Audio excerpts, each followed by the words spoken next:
Oi pessoal, sejam bem-vindos a mais um vídeo de história sobre a Grécia Antiga.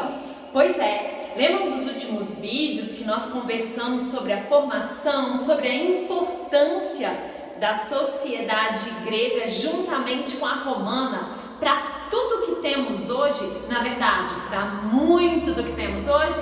Pois é. Hoje nós continuamos os nossos estudos e análises sobre essas sociedades clássicas e o nosso foco ainda está na Grécia. Hoje nós vamos entender um pouquinho da organização política das principais cidades gregas, Atenas e Esparta. Mas antes é importante entender que a Grécia não formava um governo unificado na antiguidade. Governo unificado, gente, significa todos sob um único comando. Por exemplo, hoje o Brasil é um país unificado, temos os estados, temos as cidades, os municípios, mas todos nós estamos sob o comando, a direção de um governo, que no nosso caso é uma democracia, né? E esse governo ele é exercido através do presidencialismo, então nós temos um presidente, as nossas leis são unificadas. Naquela época não, a Grécia Antiga não era unificada, não formava um único governo. Isso significa, pessoal, que cada cidade, cada porção do território tinha autonomia política, legislativa, isso mesmo, criavam as próprias leis, as próprias regras. Que isso? Pode? Claro que pode. E essa organização dava a essas cidades o título de cidades-estados, cidade-estado, polis ou polis, como é muito comum a gente encontrar, por exemplo, em questões de vestibular, do Enem, os textos se referindo às cidades gregas da antiguidade como polis. As cidades-estados, como eu disse para vocês, elas tinham autonomia e geralmente o governo, a liderança dessas cidades, ela era estabelecida através de um conselho de anciãos. Esses anciãos eram sempre representantes da aristocracia. A aristocracia eram aquelas pessoas na Grécia Antiga que possuíam a posse de terras férteis. Então, quando a gente falava de aristocracia naquele período, a gente estava falando de quem tinha o poder, o domínio das terras férteis e também o poder e influência política. Antes da aristocracia organizar a política e a administração das cidades-estados gregas, muitas dessas cidades eram monarquias. Essas monarquias eram hereditárias e foram substituídas pelos conselhos de anciãos. Vamos entender um pouquinho mais sobre essa história? Começando então por Esparta. Vamos então mergulhar na história de Esparta, nas suas peculiaridades e entender como essa cidade-estado foi uma das cidades mais importantes do mundo grego na antiguidade. Se liga no vídeo, hein? Ativa as notificações e não se esqueça, siga o canal, pessoal, dá uma força aí! Então vamos lá, pessoal, vamos começar então a entender um pouquinho sobre Esparta. Primeiro é importante entender que Esparta era uma sociedade rígida, conservadora e militarizada. Para que a gente possa embarcar em todas essas informações, é importante prestar atenção no que tem aqui neste quadro explicativo. Esparta localizava-se na península do Peloponeso. Vocês se lembram que no primeiro vídeo sobre a localização da Grécia, eu expliquei que a Grécia ela era dividida entre a Grécia peninsular, a Grécia continental, as ilhas, que são a parte insular, e também as colônias que eram constituídas pela Magna Grécia. Então, essa localização ela é muito importante para que a gente possa entender todo o desenrolar da história de Esparta. Esparta, então, localiza-se até hoje, né? na península do Peloponeso. Esparta foi fundada pelos dórios. Para a gente entender um pouquinho dessa rigidez dessa sociedade, dessa organização social militarizada, é importante entender que os povos fundadores de Esparta, eles dominaram outros povos, gregos, óbvio, que habitavam aquela região. Como eles eram minoria, eles tiveram que impor a autoridade através de regras rígidas e do militarismo. Então, por isso, Esparta é considerada uma sociedade militarizada, com uma organização social rígida. Quem mandava em Esparta? Uma pequena aristocracia, ou seja, um pequeno grupo de detentores de terras férteis. Porém, esses detentores de terras férteis eram chamados de esparciatas ou espartanos, também é muito comum ouvir a palavra espartano.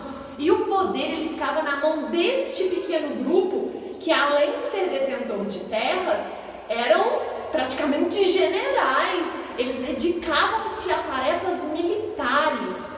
Então, por isso, por Esparta ser controlada por um pequeno grupo, foi denominado a este tipo de organização política o nome de oligarquia. Oligarquia foi uma palavra criada pelos atenienses para explicar a forma de governo que acontecia em Esparta, ou seja, um governo de poucas pessoas comandavam Esparta. Presta atenção na imagem que você vai visualizar agora no vídeo para que você entenda um pouquinho a organização social da cidade-estado grega Esparta, a cidade militarizada. Foca aí nessa informação, pessoal. Então, olha só, a sociedade espartana, ela era constituída de 3 categorias altamente rígidas, sem grande possibilidade de mudança social. Então é importante entender que, uma vez que se nascia nessa categoria, dificilmente teria ascendência ou regressão. Os esparciatas também podiam ser chamados de espartanos, como eu já disse. Era o principal grupo social e elite militar. Eles controlavam as demais camadas da população por meio de um rigoroso domínio das instituições políticas e econômicas. Os esparciatas, eles moldavam desde cedo os filhos para as atividades militares e para a defesa dos interesses do grupo e da polis. Uma criança esparciata, se fosse menino, quando ele fizesse 8 anos, ele era colocado, ele era largado em uma floresta sozinho. Se ele sobrevivesse às ameaças de um dia e uma noite na floresta, ele estava preparado para ser um espartano. Os periecos, pessoal, eram os habitantes das redondezas da polis, aqueles que moravam ao redor da cidade. Eles eram homens livres, porém eles não tinham direito público, mas com direito à propriedade. Eles não podiam participar da vida pública. Eles dedicavam-se às atividades que eram desprezadas pelos espartanos, como o comércio e o artesanato. Já os zilotas, observem essa informação do quadro, eram os descendentes das populações nativas, aquelas populações que habitavam ali nessa região antes da chegada dos dórios. Os zilotas, por conta das guerras e da expansão do território, eles passaram a ser dominados diretamente pelos espartanos. E eles não eram vinculados a um senhor, eles eram uma espécie, vamos dizer que de servos, escravos, mas que pertenciam ao Estado. É muito importante entender que os esparciatas não podiam vendê-los e nem removê-los das terras que eles ocupavam. Entendeu, pessoal? Um pouquinho dessa organização social e política da cidade-estado Esparta? Uma outra curiosidade a respeito da Esparta é que lá tinham 2 reis, era uma diarquia. Mesmo tendo os anciãos, existiam esses 2 reis. Um era responsável pelos assuntos militares e o outro rei pelos assuntos sociais e econômicos, quando o primeiro rei estivesse cuidando de assuntos militares. Uma outra informação importante: as mulheres espartanas, elas também tinham que se dedicar a práticas de exercícios diários para que elas ficassem fortes e tivessem um corpo saudável e preparado para que pudesse gerar filhos. Eu vi certa vez uma frase de um rei espartano bem famosinho chamado Leônidas, que teve que se ausentar com os guerreiros mais poderosos de Esparta em um período de guerra. E aí um mensageiro falou: mas todos os seus guerreiros vão com você e você vai deixar as mulheres sozinhas? Ele respondeu o seguinte: as mulheres espartanas são muito mais corajosas, são muito mais fortes do que qualquer outro guerreiro grego. Pois é, pessoal, acabamos de ver como que era a organização social, ou seja, a divisão de Esparta em classes sociais, né? Vimos que essas classes sociais, elas não eram muito bem definidinhas entre elas não, né? Na verdade, existia uma hierarquia dos espartanos sobre as demais classes ou estruturas sociais. Agora a gente vai entender um pouquinho da divisão política, de como que era a estrutura política. Como que era? A gente sabia que tinha 2 reis, sabíamos que eles eram militarizados, mas como que era essa estrutura política? Quais eram as instituições? Quem que representava a política? Foca mais uma vez aqui nesse quadrinho descritivo, porque ele tem a informação completa sobre a estrutura política de Esparta da antiguidade. Então olha só, nós temos o Eforado. O Eforado é o conselho de 5 membros eleitos anualmente pela Assembleia. A Assembleia também é uma dessas instituições e ela era chamada de Apela ou Apela.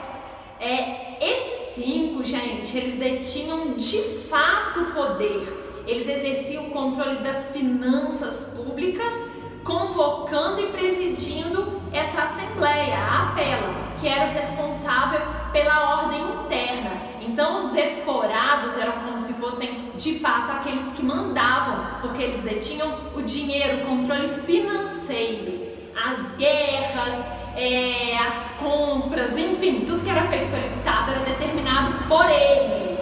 A diarquia era o governo de 2 reis, que eram representantes oficiais da cidade junto aos deuses. Lembrando que os gregos antigos, eles acreditavam nessa ligação dos seus líderes com o mundo espiritual, com os deuses. E esses reis, eles eram encarregados de oferecer sacrifícios e consultar os oráculos. Durante as guerras, eles adquiriam poderes governamentais que não possuíam em tempo de paz.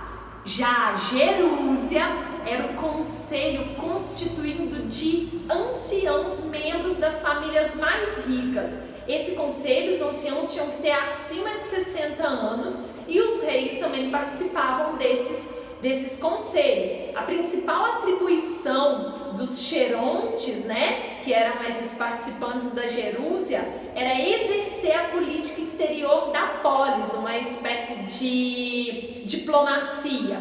Já a Apela, ou Apela, que era a assembleia, a reunião, ela era composta por todos os esparciatas maiores de 30 anos, que exerciam uma função consultiva, convocada pelos éforos. A Apela limitava-se a ouvir a exposição que eles faziam, externando depois, por aclamação, sua opinião a respeito dos assuntos em pauta.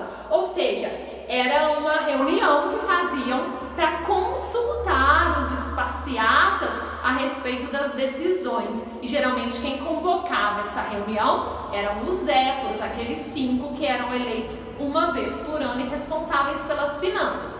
Bom, sobre Esparta, você não pode esquecer: sociedade militarizada, hierarquizada, existia essa ordem de poder que não era contestada. E o mais importante entender, era uma sociedade oligárquica. hierárquica que poucos governavam. Espero que vocês tenham entendido. Se liguem na próxima aula, que na próxima aula nós vamos falar sobre Atenas, que vai ser uma outra cidade grega e que é praticamente o oposto de Esparta.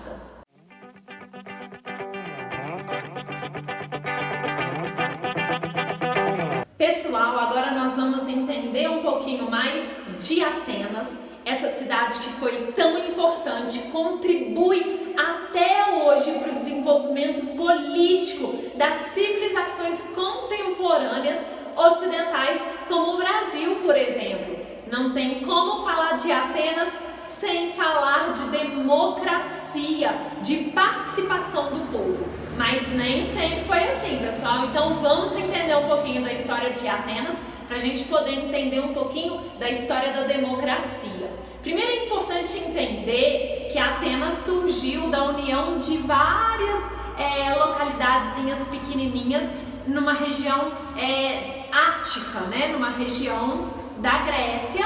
E nessa região era muito comum o comércio através do mar e também, gente, a troca de ideias, a troca de informações com povos de diversos lugares, tanto da Grécia quanto também da Ásia Menor e de outras localidades ali no Mediterrâneo, naquela região.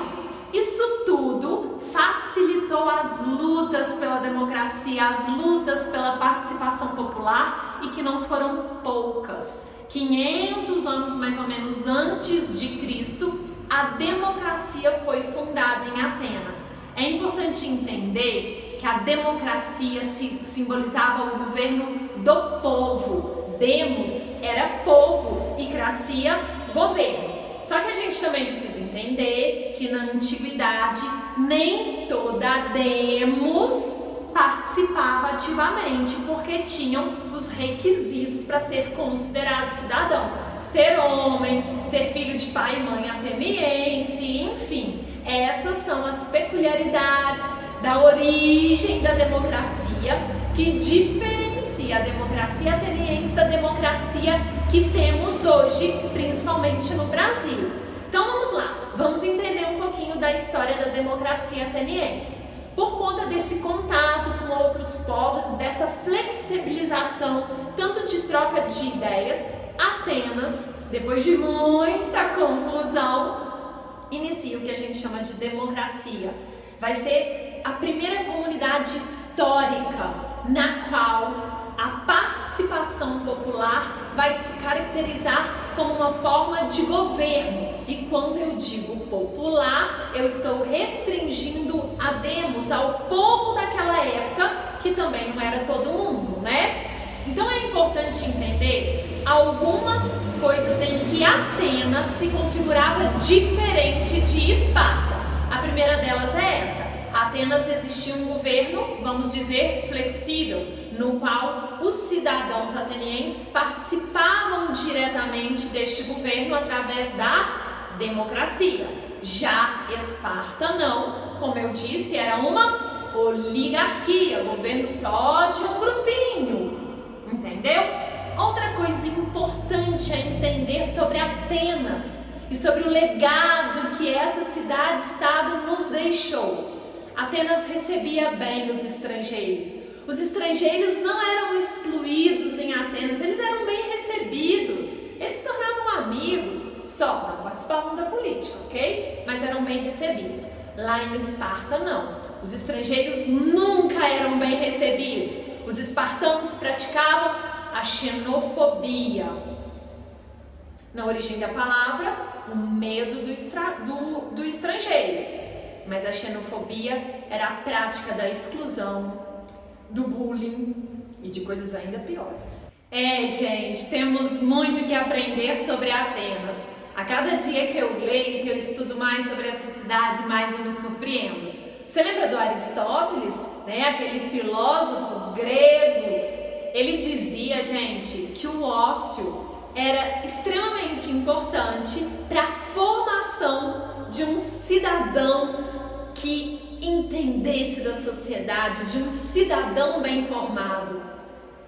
Ócio? Você sabe o que é o ócio? O ócio, gente, é não fazer nada. Aristóteles acreditava que a pessoa que não fazia nada, ela tinha tempo de ler, de fazer teatro, filosofia, teatro, artesanato e foram viajar. Pois é, a pessoa que não fazia nada, de acordo com Aristóteles lá na Grécia Antiga, era aquele que de fato ia se formar um cidadão social, ia entender, ia desenvolver, ia se dedicar à arte, à política, à filosofia. Pois é, por que esse assunto, se o tema do quadro é escravismo?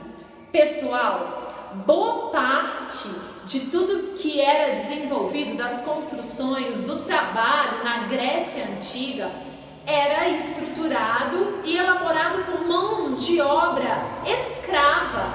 Ah, então na Grécia tinha escravos? Tinha. O escravismo era uma prática comum da antiguidade. Não há escravidão que caracterizou-se aqui no Brasil entre os séculos XVI, XVII e até a alforria no século XIX. Não, era um pouquinho diferente. Vamos entender então as formas de escravidão no mundo antigo a partir do escravismo adotado por Atenas. Lá em Atenas a gente tinha o escravo-mercadoria. O escravo-mercadoria era um tipo de escravidão muito comum em todas as cidades gregas. Era aquela pessoa que se tornava escravo quando perdia uma guerra, ou seja, os gregos iam, lutavam com um território inimigo, estrangeiro, aquela população tornava-se escrava. Este era o escravo-mercadoria, que podia ser vendido, trocado, emprestado pelo dono, se ele bem quisesse. É importante entender que os escravos na Grécia, eles não podiam ser testemunhas de nenhum crime, eles não podiam constituir família legalmente e também não participavam das decisões políticas. Também sabemos que alguns escravos conseguiam juntar dinheiro e comprar a sua liberdade. Como assim, juntar dinheiro? Gente, o escravo no qual trabalhava e o dono dava alguma quantia e ele guardava. Nem todo dono era extremamente explorador, né, pessoal? Então, olha só, este era o escravo-mercadoria. Mas a gente também tinha a escravidão por dívida. Talvez tenha sido, gente, o tipo de escravismo que mais aprisionou camponeses pobres em toda a Grécia Antiga, inclusive em Atenas. A escravidão por dívida era mais ou menos assim. Um pobre, um camponês ia lá e pegava um dinheiro emprestado. E a garantia para o pagamento era a sua própria vida. Se ele não pagasse, ele se tornava escravo. Então a escravidão era praticada no mundo antigo e essas eram as formas de se tornar escravo. É muito importante entender a questão do escravismo na Grécia Antiga para a gente entender, gente, as leis que serão elaboradas em aulas futuras, na verdade, que foram elaboradas e que amenizaram um pouco essa questão da escravidão e algumas até acabaram com alguns tipos de escravidão. Então, na próxima aula, nós vamos estudar as leis, os legisladores importantes e o que eles fizeram para contribuir de forma positiva para o fim do escravismo na Grécia Antiga. Até a próxima aula!